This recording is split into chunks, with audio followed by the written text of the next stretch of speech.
Dear ladies and gentlemen, this is the 152nd day of the Russian invasion in the ninth year of the Russian war against Ukraine. My name is Andriy Shevchenko, and I greet all of the journalists who share our experience of liberation fight here at Ukraine's Media Center. Today we're going to discuss children and their summer activities. I invite Volodymyr Lys, head of children's services at Lviv Oblast Military Administration, to take the floor. Could you please start with how many children from the displaced families we have here in the Lviv region, and what could you share about them? Good afternoon and good morning. Thanks for the question. As now there are a couple of thousand children who were displaced together with their parents here, but we help children who were displaced here without an adult guardian, and as organized groups. These are from different kinds of orphanages and groups. We had over 1,000 children like that. They were organized in 28 locations. As of now, it's 632.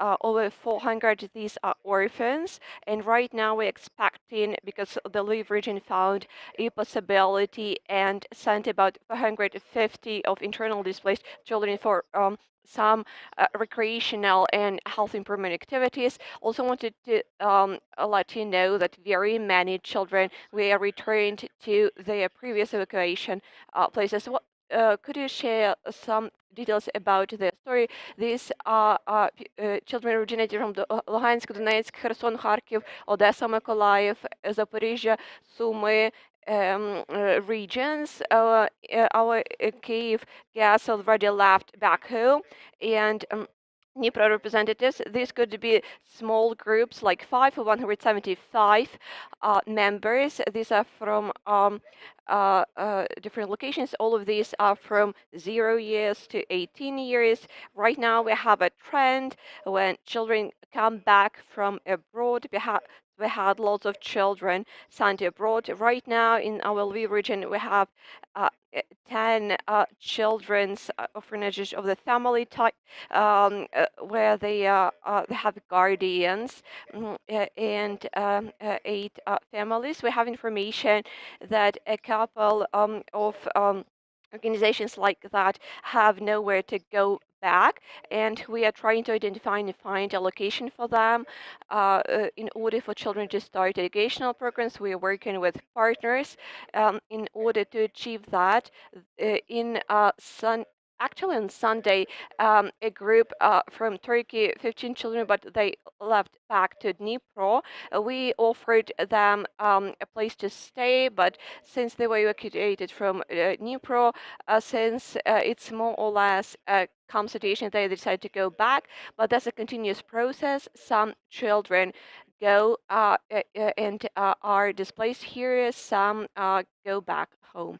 If we have a next wave, God forbid, we are ready to welcome them. I'd like to invite Natalya Tabaka, head of tourism and resorts department of the Oblast Military Administration. We heard about your initiative, Summer Without Worries and Alarms. Could you please share some details?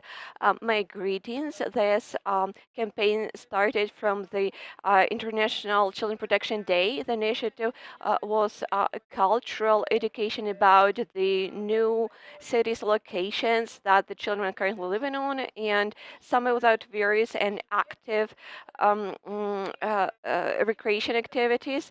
Our helpers are restaurant owners and volunteers. Some objects are repeatable for children to participate in different activities. Since the Lviv region up to the war was among the leaders in the tourist attractions, we welcome tourists from across the world. Right now, the same recreational and tourist objects are ready to welcome children and to ensure some without worries for them. What's the idea behind that? For children to try out the tourist attractions that we have, since it's the vacation period. This is the Ururu Entertainment Park, where they could try different attractions, the pool, Rumbar Bar, different workshops and master classes, educational local traditions. learning activities, National Recreational Park, Skolivsky Beskedy, where we're going to have some educational and hiking activities and involving the displaced children and children from the orphanages located in this region. One a travel day for them to learn how it's to be tourist in a traveler. If we have any questions in the whole, please let us know. Raise your hand. How much time would that be for children to spend here? Well, if there is nowhere to go back for children, then up until the end of any war activities, right now the government is introducing the changes to the order to and to the legislative norms about the return of children from abroad and from the displaced locations. We have about 800 thousand children. I think they'll stay here because they have nowhere to go to at the moment, nowhere to return. But the Summer Without Worries campaign was supported by other NGOs. For example, the NGO created by the displaced persons themselves, the Small Victories Fund, Маленькі Перемоги, 15 up to 15 members in a group. Twice per week, they help and children with the tourist destinations or interactive activities.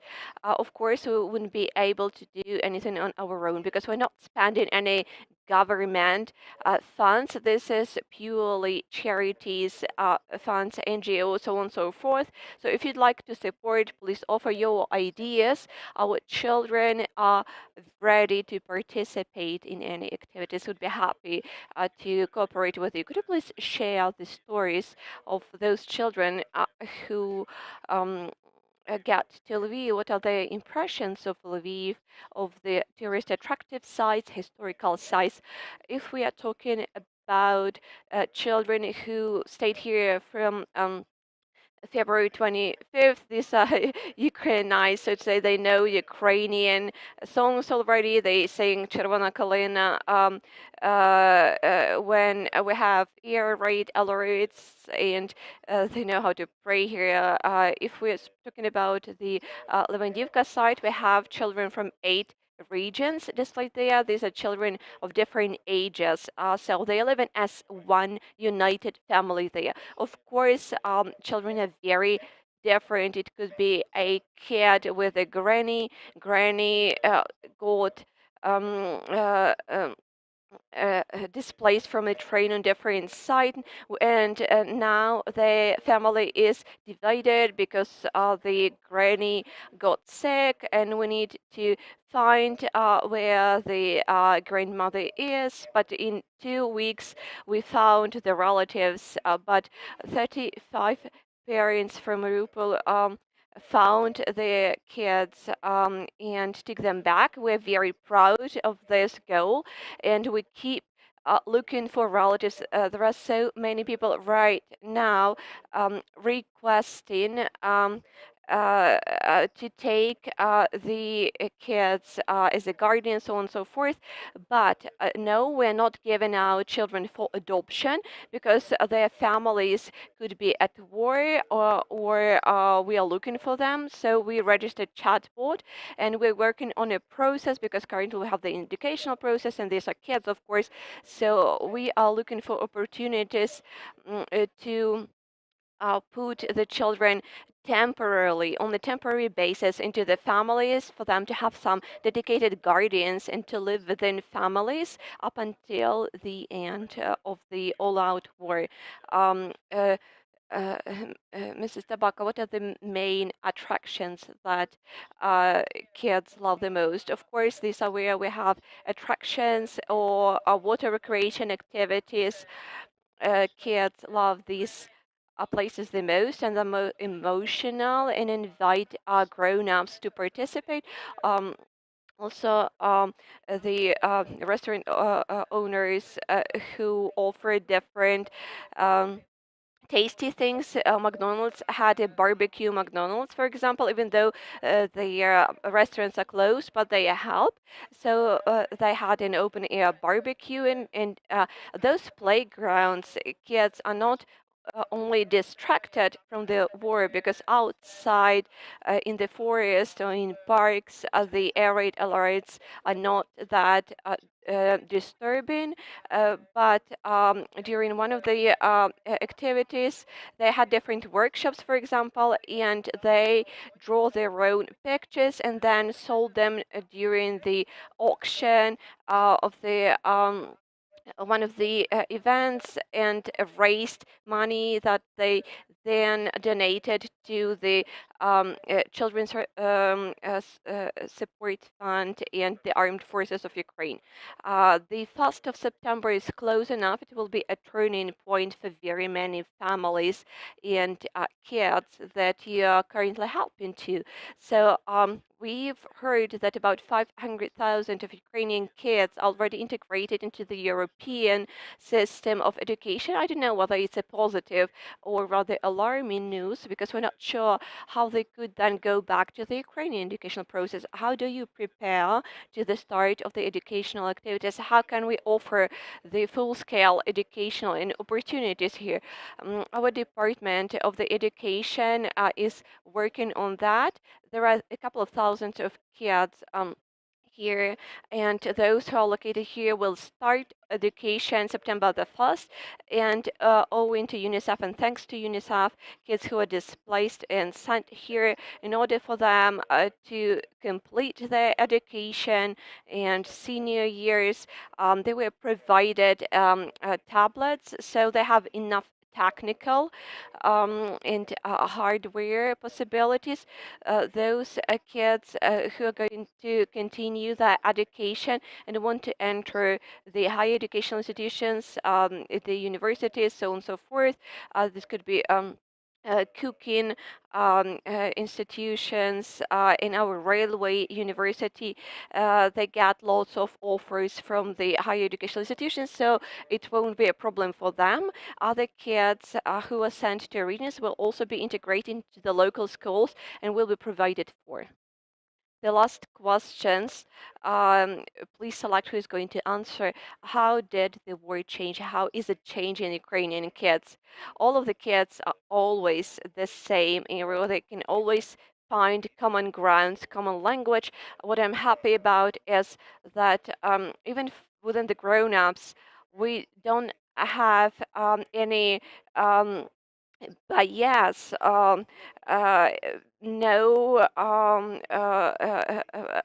alarmist approach or something else, and nobody differentiates between local and non-local kids. Even those who came here, we tried to locate them into very similar sites or very similar kind of institutions where they were at home.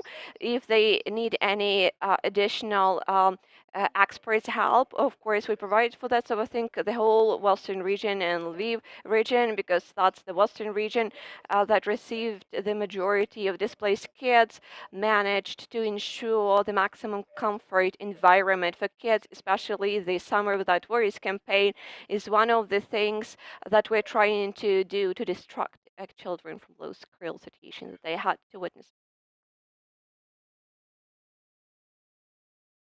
Then thank you. And as a reminder, that was Natalya Tabaka, Volodymyr Lys from the Lviv Oblast Military Administration. Thanks for all of your efforts. Thank you for joining us today. Our next briefing will start at 1 p.m. sharp. Please monitor our news.